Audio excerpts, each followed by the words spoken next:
नमस्कार एवरीवन, बहुत बहुत स्वागत है हमारी यूट्यूब चैनल पे। आशा करता हूँ सब अच्छे होंगे। 12:18 है, रोज की तरह लेट हो जाए क्योंकि मैंने आपको बार बार ये बोलता हूँ कि स्टॉक में ट्रेड करने के लिए 10 बजे के बाद जो एक मूवमेंट होता है, डायरेक्शनल ट्रेडिंग होती है, वो सबसे बेटर होती है। क्योंकि 12 बजे के बाद थोड़ा सा मार्केट स्लो हो जाता है और हमें ट्रेड भी कम मिलते हैं। बट निफ्टी बैंक में सुबह से फंसे थे, आपको पता है मार्केट थोड़ा कंसल्टेशन करा और स्टॉक में ट्रेड करना है। लेकिन स्टॉक सबसे पहले एक ही क्वेश्चन होगा, रोज मैं आपको बताता हूँ कि स्टॉक में ट्रेड करना आसान है, लेकिन स्टॉक सिलेक्शन करना यानी कि एक स्टॉक हमें ऐसा पिक करना जो एक तरफा हो, एक ही डायरेक्शन का हो।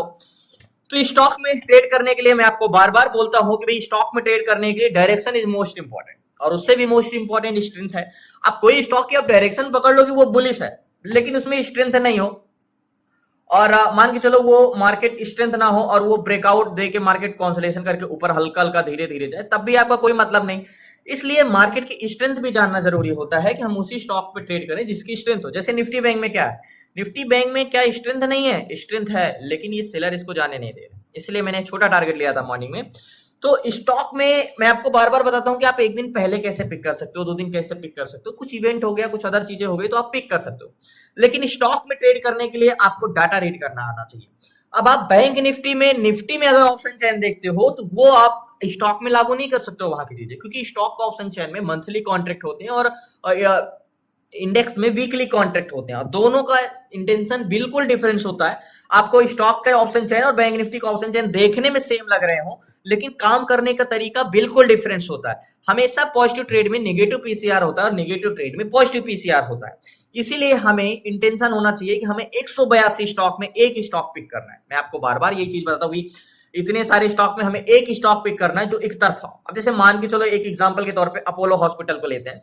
अब अपोलो हॉस्पिटल को क्या हम ट्रेड कर सकते हैं? नहीं ट्रेड कर सकते। क्यों नहीं कर सकते? क्योंकि कह सकते हो कि इसकी स्ट्रेंथ तो बुलिश है, लेकिन ये ऐसा स्टॉक है कि इसकी स्ट्रेंथ तो बुलिश है, लेकिन इसको बड़ी मशक्कत करना पड़ेगा, या किसी भी रेजिस्टेंस को, मतलब ये कॉन्सलेशन भी कर सकता है, बोथ साइड भी मूवमेंट कर सकता है, और ये फंस सकते हैं हम इस पे। तो ये स्मूथ बाइंग इसमें नहीं आ सकती है। तो ये अपोलो हॉस्पिटल को अगर मैं बात करूं तो कितना भी प्राइस एक्शन का कंफर्मेशन मिल जाए, लेकिन डाटा के अगेंस्ट तो नहीं जा सकते। तो प्राइस एक्शन में क्यों ना हमें डबल बॉटम मिल जाए, लेकिन हम अपोलो हॉस्पिटल में ट्रेड नहीं कर सकते हैं। तो इसीलिए मैं आपसे कहता हूं कि डाटा रीड करना कितना इंपॉर्टेंट है। देखो एग्जैक्टली ये क्या कर रहा है, मार्केट में बुलिश इंटेंशन है और ये बॉटम से लेके फिर से थोड़ा बहुत ऊपर जाएगा, इसका बेरिश इंटेंशन नहीं है। इसकी स्ट्रेंथ जो है, देखो मॉर्निंग ओपन वो ऊपर गया, उसके बाद कंसोलिडेशन करके नीचे फिर हो सकता है ऊपर जाए, लेकिन इस पे हम बेरिश ट्रेड भी नहीं ले सकते। ले सकते हैं तो बुलिश ही ले सकते हैं, और इसकी स्ट्रेंथ कोई स्ट्रेंथ है लेकिन इसके प्रतिरोधक बहुत ज्यादा है, तो हम इस पे ट्रेड नहीं कर सकते। तो हमें ट्रेड करने के लिए मैं आपको एक चीज ये भी बताता हूं कि देखो, एक 1,500 रुपए कमाना बहुत बड़ी बात नहीं होती स्टॉक में। इंडेक्स में बहुत बड़ी बात है, क्योंकि इंडेक्स में आप हर टाइम सही हो ये नहीं है, क्योंकि उसमें एक्सपीरियंस की जरूरत पड़ती है। अब उसमें टफ क्यों है और इसमें इजी क्यों है? क्योंकि आपको क्या चेंजेस हो रहे हैं, यानी बदलाव को पकड़ना आपको थोड़ा सा डिफिकल्ट हो जाता है। लेकिन जो हमें आपके सामने दिख रहा है उससे तो आप जज कर सकते हो कि ये कैसा मूवमेंट करेगा।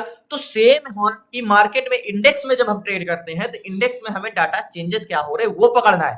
सब कुछ बुलिश होने के बाद भी मार्केट निगेटिव क्यों चला जाता है? क्योंकि आप चेंजेस पकड़ो, और सब कुछ नेगेटिव होने के बाद यानी पीसीआर और एलओएम कॉन्ट्रैक्ट पॉजिटिव हो जाता है, तो हमें चेंजेस ही पकड़ना होता है, तभी हम इंडेक्स को पकड़ सकते हैं। अदरवाइज अगर हम स्टॉक में ट्रेड करते हैं तो स्टॉक में ऐसा नहीं होता। स्टॉक में जो डाटा होता है, क्योंकि उसमें मंथली कॉन्ट्रैक्ट होते हैं, उसके डाटा में इतने ज्यादा बदलाव आते ही नहीं है। जो हमें दिखता है वही होता है। तो इसीलिए आपको सिर्फ स्टॉक के ऑप्शन चेन को रूल समझने होते हैं, और इंडेक्स के ऑप्शन चेन को क्या बदलाव है और कैसे हमें पकड़ना है ये समझना होता है। तो बदलाव और चेंजेस को पकड़ने के लिए हमें एक्सपीरियंस की जरूरत पड़ती है, और स्टॉक में पकड़ने के लिए हमें रूल्स का जानना जरूरी होता है। इसीलिए मैं कहता हूं कि एक व्यक्ति जो प्राइवेट जॉब करके अपने 15 से 20 हजार कमाने के लिए अपने 12 घंटे से 10 घंटे लाइफ के देता है, तो वो मैं कहता हूं कि अगर वो थोड़ी सी स्किल सीखे और 3 से 4 महीने अपने टाइम दे, तो वो इजिली सी स्टॉक में अर्न कर सकता है इतना। क्योंकि मैं एक्सपीरियंस से बोल रहा हूं, क्योंकि स्टॉक में करके बोल रहा हूं और आपको बताता भी हूं। तो हमें स्टॉक में ट्रेड करने के लिए सबसे जरूरी है कि स्टॉक ऑप्शन चैन जानना। दूसरा जरूरी है कि भाई कुछ स्टॉक में हमें पॉजिटिव ट्रेड मिल जाए, लेकिन मुझे ये जानना है। देखो मैं आपको एक चीज ये भी बताता हूँ कि हर स्टॉक पे 3 तरीके के बाइंग होती है, 3 तरीके की सेलिंग होती है, 3 तरीके की बाइंग होती है। एक स्टॉक होता है जो स्मूथ बाइंग हाई लो लगाते हुए कंटिन्यू लास्ट तक ऊपर जाता है, ठीक है, पहला तो वो होता है। दूसरा हमारे स्टॉक ऐसे होते हैं जैसे कि ये है अपोलो हॉस्पिटल, जाना तो ऊपर चाह रहा है लेकिन उसको बहुत मशक्कत करना पड़ेगा। ऐसे ऐसे आपको चार्ट तो ऊपर जाते हुए दिखेगा लेकिन उसके पीछे बहुत मशक्कत होगी। आपको एसएलवी हिट करके ऊपर, जैसे आप देखते हो कि कभी कभी आप ट्रेड लेते हो ब्रेकआउट रिटेक्शन के बाद दोबारा आपका स्टॉप लॉस हिट करके फिर से ऊपर चला जाता है, तो ऐसे स्टॉक होते हैं। तीसरे वो होते हैं जो स्मूथ बाइंग, तो आपको दिखते हैं अच्छा कि यार वो बहुत ऊपर जाएगा लेकिन ये कहीं से भी डबल टॉप लेके रिवर्स कर जाते हैं। तो हमारे पास पहला चांसेस यही हो कि पहले तरह यही वाले स्टॉक हमें मिले जो एक तरफा हो और जिसमें स्मूथ बाइंग आए। तो जैसे मैं आपको बताता हूं कि हमें 182 स्टॉक में एक स्टॉक ऐसे पिक करना जो एक तरफा हो और एक तरफा भी हो और 182 स्टॉक में सबसे बेस्ट डाटा उसका हो, सबसे बेस्ट डाटा हो। तो ये आप एक एक करके, मान के चलो आपने रूल्स तो पता कर लिए लेकिन एक एक करके आप स्टॉक को ढूंढोगे तो शायद मिल भी जाते हैं लेकिन बहुत समय लगता है और ऊपर से आप ये नहीं बता सकते कि सबसे बेस्ट है ये। इसलिए मैं आपको सीट्स से हमें चीजें आसान हो जाती हैं कि सीट से हमें 182 स्टॉक में 2 मिनट में पता चल जाता है कि टॉप पे कौन से स्टॉक है। लास्ट तक बने रहिए। सो फाइनली अगर सीट्स की बात करें तो वोल्टास है एंड 0.97 का है लेकिन इसका चेंजिंग परसेंटेज तो माइनस में है। एंड बजाज ऑटो को फॉर जिंदाल स्टील है। तो अगर सबसे बेस्ट कोई लग रहा है तो बजाज ऑटो, एक बार बजाज ऑटो को चेंजिंग पीसीआर में देखते हैं कि क्या इसका कंटिन्यू इंक्रीज हो रहा है बजाज ऑटो, क्योंकि अगर टॉप पे देखें तो फिर इस सीट्स में तो यही स्टॉक है बजाज ऑटो। एंड कोफोर्स बजाज ऑटो का चेंजिंग परसेंट 151.55 है और 2.53 का वैल्यूम सीपीआर है। एंड अगर सबसे ज्यादा स्ट्रेंथ देखेंगे तो आरबीएल बैंक की है लेकिन ये नेगेटिव है। और यहाँ पे स्ट्रेंथ देखें तो 2 पॉइंट भारतीय रिटेल की भी है। तो एक बार इसको चेंजिंग पीसीआर में भी देख लेते हैं कि हाँ कंटिन्यू भले थोड़ा सा नीचे आया है बॉटम में, थोड़ा सा इसका चेंजिंग कॉन्ट्रैक्ट लड़खड़ा जरूर रहा है लेकिन एक बार ऑप्शन चैन में भी बजाज ऑटो को देखते हैं कि बजाज ऑटो का क्या इंटेंशन है। बजाज ऑटो हमने चेंजिंग पीसीआर तो देख लिया क्योंकि टॉप पे अगर कोई है तो Bajaj auto. Okay, Bajaj auto seats पे 182 स्टॉक पे वोल्टास है लेकिन वोल्टास में ट्रेड नहीं कर सकती कि इसको चेंजिंग कॉन्ट्रैक्ट डिसइंक्रीज हो रहा है। बजाज ऑटो है जो कि कंटिन्यू 1.5 के चेंजेस भी है, 2.53 का है, 1 सीपीआर है। तो एक बार इसको ऑप्शन चैन में देखते हैं कि कॉन्ट्रैक्ट ग्रीन है 76 एंड 28, तो इसकी स्ट्रेंथ ना बहुत अच्छी है। तो एक बार बजाज ऑटो को हम चार्ट पे देखो, यही चीज अगर 10 बजे आओ तो कितना अच्छे से मिल जाए तो आराम से आपको स्टॉक में ट्रेड मिलता है। लेकिन 12 बजे के बाद थोड़ा सा मार्केट मूवमेंट कर चुका होता है। देखो अब ये बजाज ऑटो सुबह से सीट्स पे है मॉर्निंग में, अब ये 10 बजे होते तो कितना प्रॉफिट ले चुके होते। अब अगर बात करें तो सबसे पहले वन डे टाइम फ्रेम इसको लगाते हैं बजाज ऑटो को। तो मार्केट बजाज ऑटो को बात करें तो ऑल टाइम हाई पे है। अगर प्रीवियस हाई की बात करें तो हमारा एग्जैक्टली ये वाला जोन पे होगा। अब ऑल टाइम हाई पे होता है तो हमें यही पता करते भाई ऑल टाइम हाई को मार्केट एग्जैक्टली अगर ब्रेक किया था तो प्रीवियस हाई हमारा क्या था, प्रीवियस हाई हमारा ये था, इसके बाद लो ये था, अब ये फिर इसको आज ब्रेक किया है। अब ब्रेक करना है तो मार्केट की स्ट्रेंथ भी अच्छी है। ओके 5 मिनट टाइम फ्रेम में लगाते हैं, मार्केट इसको ब्रेक किया है। ओके तो एक बार हम गैन कैलकुलेटर ओपन करते हैं। वैसे गैन कैलकुलेटर इसमें काम नहीं आएगा क्योंकि बहुत बड़ा प्रीमियम है इसका, लेकिन एक जोन तो पता चल जाएगा कि अगर ऑल टाइम हाई पे तो हम टारगेट कहां तक का ले सकते हैं गैन कैलकुलेटर। तो गैन कैलकुलेटर के हिसाब से बजाज ऑटो लो को टेस्ट करने आया तो नेकलाइन पॉइंट तो हमारा ये हो जाएगा 935, 11935 का। तो बॉटम को टेस्ट करने आया, लो को टेस्ट कर सकता है। तो गैन कैलकुलेटर के हिसाब से क्या बाइंग जोन है, तो हमारा हॉरिजॉन्टल जोन क्या है, हॉरिजॉन्टल जोन हमारा है एग्जैक्टली 895, 899। एक मिनट फिर से मैं इसको थोड़ा सा इरेज करता हूँ, थोड़ा सा ऊपर नीचे हो गया है, एक बार इसको इरेज कर देता हूँ एग्जैक्टली जस्ट 1 मिनट। ओके तो ये हमारा ये प्रीवियस हाई है और इसको 5 मिनट टाइम फ्रेम में लगाते हैं एग्जैक्टली। अभी मार्केट थोड़ा सा सेलर बायर सेलर मशक्कत कर रहे हैं, मार्केट को रोक रहे हैं जाने से। लास्ट तक सो फाइनली थोड़ी सर्वर प्रॉब्लम थी इस रीजन से चार्ट नहीं ओपन हो रहा था। तो ओके तो वन डे टाइम फ्रेम में सबसे पहले हॉरिजॉन्टल जोन को लगाएंगे। तो हॉरिजॉन्टल जोन मैंने क्या लगाया, इस शैडो लगाया इसका। उसके बाद हम 5 मिनट टाइम फ्रेम में आएंगे। तो 5 मिनट टाइम फ्रेम में इसको ब्रेक किया है। तो हॉरिजॉन्टल जोन का जो प्राइस है वो क्या है, वो हमारा है 1196 रुपए, 1196 रुपए। ओके तो 11,096 रुपए, सॉरी 1196 नहीं, 11,096 रुपए। ओके तो एग्जैक्टली इसको कैलकुलेट करेंगे। यहाँ पे अगर मैं बजाज ऑटो में देखूं तो यहाँ पे सॉरी 11,896, सॉरी 11,896, जस्ट 1 मिनट, 11,896। तो गैन के हिसाब से बाइंग जोन 11,908 के ऊपर आएगा और 11,929 का टारगेट और 956 का टारगेट, मतलब 11,908 के ऊपर जाता है तो एग्जैक्टली 906 पे जाएगा तो बाइंग होगा और लास्ट 940 तक गया। मतलब गैन कैलकुलेटर के हिसाब से अगर देखें तो ये 929 का टारगेट तो दे ही चुका है। अब मार्केट एक बार चेंजिंग कॉन्ट्रैक्ट और देख लेते हैं कि अगर मार्केट थोड़ा बहुत यहाँ पे लड़खड़ा रहा है तो क्या मार्केट में चेंजिंग कॉन्ट्रैक्ट डाटा इंक्रीज हो रहा है। तो बजाज ऑटो मेरे हिसाब से यहाँ पे अगर यहाँ पे ट्रेड लेते तो मैक्सिमम 41 और अभी चल रहा है 85, तो 45 पॉइंट का टारगेट तो मिलना ही मिलना रहेगा, क्योंकि ऑल टाइम हाई को है, ये ब्रेक करके रिट्रेस करके ये जाएगा ही जाएगा, इसका स्ट्रेंथ बहुत ज्यादा है। और सीट्स पे हमने देखा बजाज ऑटो की, जो कि इसकी स्ट्रेंथ पुट टोटल वाई 31,800 है, कॉल टोटल वाई 30,950 है, और 2.64 की स्ट्रेंथ है। अभी क्या है, स्ट्रेंथ और ज्यादा इंक्रीज हुई है। तो बजाज ऑटो में मुझे लगता है इस पर ट्रेड लेना चाहिए, ज्यादा से ज्यादा लो कहां तक आ सकता है, 53 तक आ सकता है। तो ऑल टाइम हाई पे है, तो मेरे हिसाब से इस पे ट्रेड लेना चाहिए। और अभी जो बाइंग आई है वैलोन की उतना ज्यादा सेलिंग आई नहीं है, तो बजाज ऑटो में मैं ट्रेड लेता हूँ लास्ट तक। मेरे प्लीज आपसे रिक्वेस्ट है ऐसे।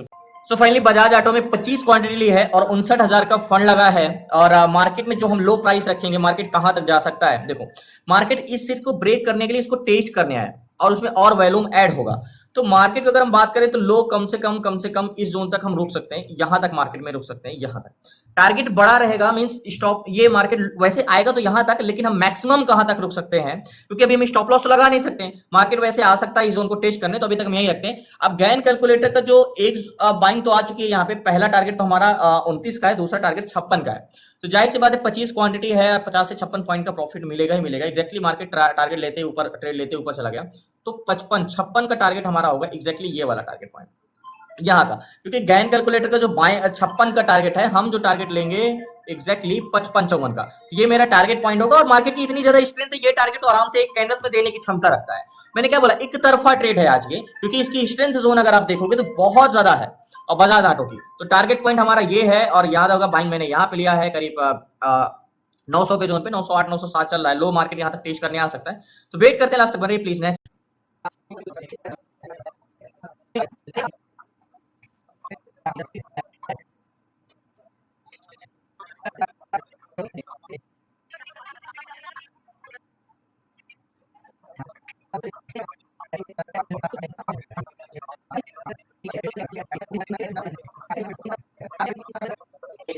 सो फाइनली आपको भले लो आते हुए दिख रहा है, लेकिन ये और ऊपर जाएगी। ये एक तरफा स्टॉक, मैंने क्या बोला, बॉटम को टेस्ट करने आ सकता है, तो रुके रहेंगे हम, और इसमें अच्छी बाइंग आएगी। ये एक तरफा स्टॉक, मैंने बोला ना 3 तरीके के होते हैं, एक इसमें आती है स्मूथ बाइंग, लास्ट तक इसमें बाइंग आएगी।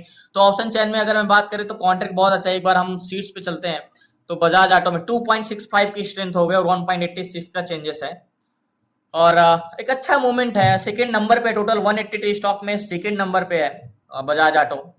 और भी स्टॉक है बट मैं इसमें ही ले लिया है ट्रेड, और वेदांता है एंड जेवल फूड है, लेकिन मैंने इसमें ट्रेड लिया है और ये जाएगा, टारगेट देगा, बहुत जल्दी देगा 100%। देखो मैं ट्रेड में आपको क्यों बोलता हूं कि मार्केट में जब एक तरफा स्टॉक होते हैं तभी मैं उस पर एंट्री बताता हूं, और बजाज ऑटो एक तरफा है, वो ज्यादा से ज्यादा कंसोलिडेशन कर सकता है वॉल्यूम ना ऐड होने पे, बेरिश नहीं जा सकता है।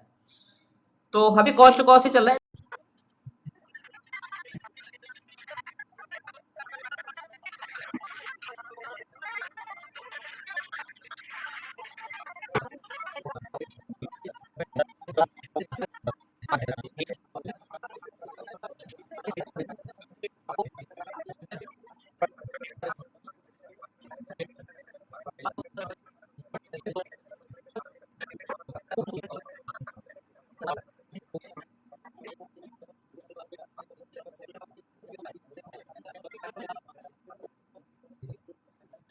सो फाइनली मैं इतना कॉन्फिडेंस क्यों हूं बजाज ऑटो में, आप बोल रहे हो भाई कंसोलिडेशन करा, ऐसा क्या दिख रहा है जो ऊपर जा रहा है। देखो मैं आपको हमेशा कहता हूँ, डाटा नेगेटिव हो, सॉरी मार्केट नेगेटिव हो या कंसोलिडेशन करे ऐसे, और मार्केट का डाटा ऐसे पॉजिटिव जाए, तो समझ लो क्या कर रहा है मार्केट, सिर्फ और सिर्फ बॉटम को टेस्ट कर रहा है।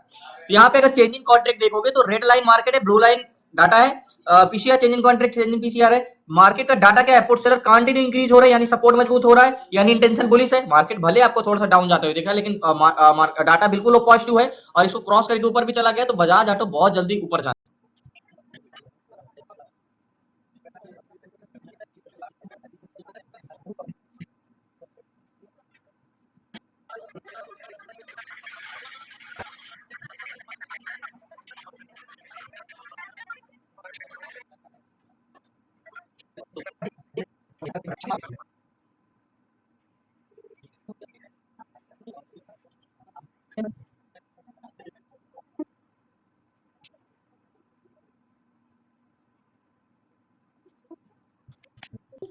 सो फाइनली अगर बात करें कि अभी जैसे मैंने बजाज ऑटो में बोला था कि लो चला गया, लेकिन ये बेरिश नहीं जाएगा, ये बुलिश जाएगा, क्योंकि इसका डाटा अगर देखोगे तो कंटिन्यू इंक्रीज हो रहा है। मार्केट भला भले से हल्का सा बॉटम को टेस्ट करने आया था नीचे, लेकिन डाटा में कहीं से भी नेगेटिव आपको लग ही नहीं रहा है। तो बजाज ऑटो को तो बुलिश जाना ही है।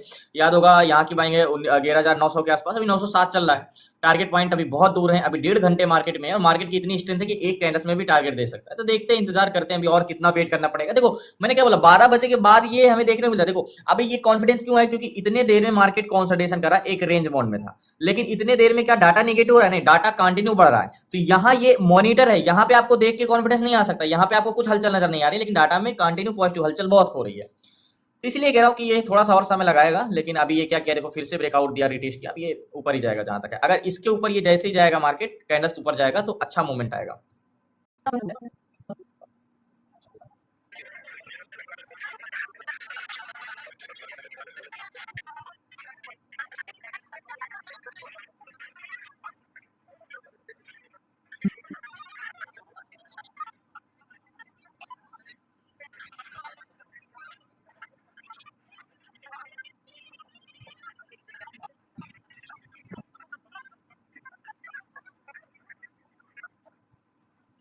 सो फाइनली अभी थोड़ा सा तो ऊपर गया है, अभी तो 2:30 भी नहीं बजे, अभी 1 घंटे से ऊपर का मार्केट है, 136 चल रहा है, हमारा एग्जिट पॉइंट 54 का है। 20 पॉइंट और ऊपर जाएगा। तो मैंने बोला था ना कि ये एक तरफा तो है ही है, स्टॉक जाएगा तो ऊपर ही। एग्जैक्टली अगर हम ये वाला टारगेट की बात करें, तो ये वाला का टारगेट ले तो अचीव हो रहा है, बट इसकी स्ट्रेंथ और भी ज्यादा है। जैसे मैंने बताया यहाँ पे कि इसकी स्ट्रेंथ ज्यादा अच्छी है, और ऑप्शन चैन में भी हमने देखा था। तो इसलिए मार्केट में रुका हूँ, नहीं तो यहाँ पे पोजीशन 40 चल रहा है, अभी मात्र 14 पॉइंट और ऊपर जाए, 42 पहुंच गया है। और मैंने बोला ना कि इसकी स्ट्रेंथ इतनी ज्यादा है, इसलिए मैं आपसे बार बार कह रहा था एक ही चीज, क्योंकि आपको सीट्स में मैंने बताया था कि आपको ये सेकंड नंबर पे था, अभी तो चेंजेस हो गए, नीचे आ गया। बाकी ये सेकंड नंबर पे था उस समय। और थोड़ा देर और वेट करते हैं, 54-55 पे निकलूंगा मैं।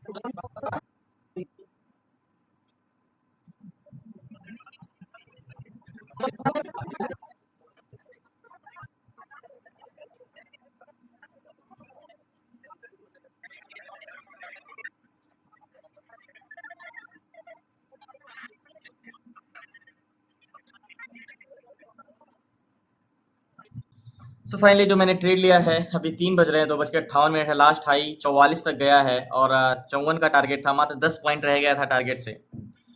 बट अगर मैं बोलूँ कि अभी भी मैं 15 मिनट से 18 मिनट रुक सकता हूँ, मतलब 3:20 के पहले पहले तक रुक सकता हूँ, और मार्केट मुझे लगता है कि एक कैंडल शार्प मूवमेंट देना चाहिए।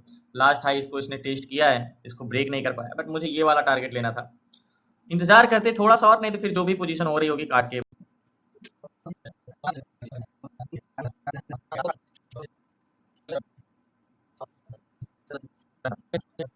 सो फाइनली अगर बात करें तो अभी 46 पे चल रहा है, एग्जिट करना चाहिए? नहीं, अब तो ये टारगेट देगा ही देगा, तो थोड़ा देर और इंतजार कर लेते हैं। इतना देर इंतजार कर लिया, तो अभी 15 मिनट का समय है, तो वेट करते हैं थोड़ा सा।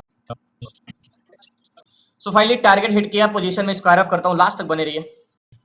देखो जब चीजें आपको नॉलेज होती है, जब आपको कॉन्फिडेंस और एक्सपीरियंस आ जाता है, तो आपको पता होता है कि मार्केट क्या बिहेवियर करने वाला है। लास्ट हाई इसने 70 को लगाया, याद होगा 54 का टारगेट है, ये 70 तक जाके होके आया है, अभी 56 आ गया। मैंने पोजीशन जो स्क्वायर ऑफ किया 58 के आसपास एग्जिट किया, और बाइंग जो थी यहाँ की थी 900 की जोन की, टोटल 58 पॉइंट का टारगेट मिला बजाज ऑटो में। और 12 बजे के बाद थोड़ा सा ये चीजें आपको देखने को मिलती हैं, क्योंकि मार्केट थोड़ा सा कंसोलिडेशन हो जाता है, लेकिन है तो एक तरफा। मैं आपको स्टार्टिंग से ही बोल रहा था कि ये स्टॉक लास्ट तक इसमें बाइंग आएगी, बट अगर 15 मिनट और ना देता टारगेट, तो फिर मुझे पोजीशन स्क्वायर ऑफ करना पड़ता, किसी भी लॉस प्रॉफिट या कॉस्ट टू कॉस्ट, क्योंकि हम 3:20 के बाद तो नहीं रुक सकते, ऑटो स्क्वायर ऑफ हो जाता। तो मार्केट में मैं क्यों कहता हूं कि एक तरफा स्टॉक जिस दिन आप पकड़ने लग जाओगे, आपके 10 में से 9 ट्रेड तो आपके प्रॉफिट में जाएंगे ही जाएंगे। मैं कोई मार्केटिंग के उद्देश्य से नहीं बोल रहा हूं कि एक प्राइवेट करने वाला व्यक्ति 500 कमाने के लिए इतना एफर्ट डालता है। वो आप इजिली से आप थोड़ी सी स्किल डेवलप करके और चीजें पकड़ के थोड़ा सा कॉन्फिडेंस ला के आप ये चीजें आराम से कर सकते हो। अभी 70-68 चल रहा है, और अब ये 3:30 बजे तक और इसमें मूवमेंट आएगा ही आएगा। तो धन्यवाद आपका, शुक्रिया लास्ट तक बने रहने के लिए। प्लीज आपसे रिक्वेस्ट है, नया चैनल को सब्सक्राइब कर लीजिएगा। मैंने 25 क्वांटिटी ली थी यहाँ के आसपास, और 58 पॉइंट का प्रॉफिट मिला। तो धन्यवाद आपका लास्ट तक बने रहने के लिए। प्लीज आपसे रिक्वेस्ट है नए चैनल को सब्सक्राइब कर लीजिएगा। आपको क्लासेस में जुड़ना है, आपको सीखना है कि स्टॉक इंट्राडे में ट्रेड कैसे करना है, स्टॉक और ट्रेंड कैसे पकड़ना है, स्टॉक स्ट्रेंथ कैसे पकड़ना है, stock SIP, swing trade, ETF SIP, ETF swing, option selling, option buying, A to Z सारी चीजें 6 मंथ की क्लासेस में। तो डिस्क्रिप्शन में नंबर है, आप उस पर व्हाट्सएप करके जुड़ सकते हैं 6 मंथ की क्लासेस में। बाकी धन्यवाद आपका, शुक्रिया।